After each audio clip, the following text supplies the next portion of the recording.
দাদা, বিনা নোটিশে যেভাবে হকার উচ্ছেদ করা হচ্ছে, বুলডোজার দিয়ে বাড়ি ভেঙে দেওয়া হচ্ছে, উইদাউট নোটিস কি পসিবল?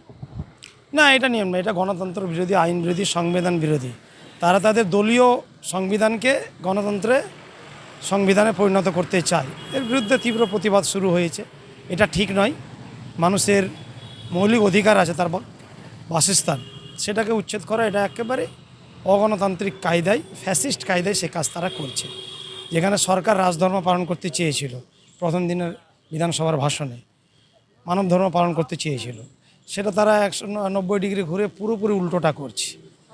তা আমরা আজ থেকে তার মাঠে নামলাম, প্রতিবাদের ভাষা আমাদের থাকবে, প্রতিবাদী কণ্ঠস্বর হিসাবে, সেটা আজকে বিধানসভায় হবে। রাস্তায় নামাজ পড়া বারণ করে দিচ্ছে, এই ধরনের কাজ কুরবানির ক্ষেত্রে বলছে গো হত্যা করা যাবে না। না, এটা মৌলিক অধিকারকে খর্ব করা হচ্ছে, এটা ফ্যাসিস্ট কায়দা, স্বৈরাচারী কায়দা। আইনকে বলবো, আইনের মধ্যে কি আছে না আছে, তারা আইনকেও বুড়ো আঙুল দেখাচ্ছে। আইনে অনেক কিছু বলা আছে, সেটা তারা ফলো করছে না। তাদের নিজস্ব দলীয় আইনকে তারা প্রতিষ্ঠিত করতে চায়। আইনকে আমরা শ্রদ্ধা করে মানি, আইনকে সম্মান করি, কিন্তু আইনের নাম দিয়ে কেউ যদি বেআইনি ভাবে দলীয় তাদের রীতিনীতি আইনকে প্রতিষ্ঠিত করতে চায়, তাহলে কিন্তু প্রতিবাদ হবে, মাঠে মানুষ থাকবে। শেষ প্রশ্ন করবো, আগামীকাল ফলতায় রিপোল ছিল, কিন্তু জাহাঙ্গীর খান তিনি বলছেন আর লড়বেন না। না, এটা তো আমাদের সর্বভারতীয় সাধারণ সম্পাদক আমাদের টুইটারে জানিয়ে দিয়েছে, আর এটাতে আমরা খুব ভালো চোখে নিচ্ছি না। তারা হাম্বি কথাই গেল।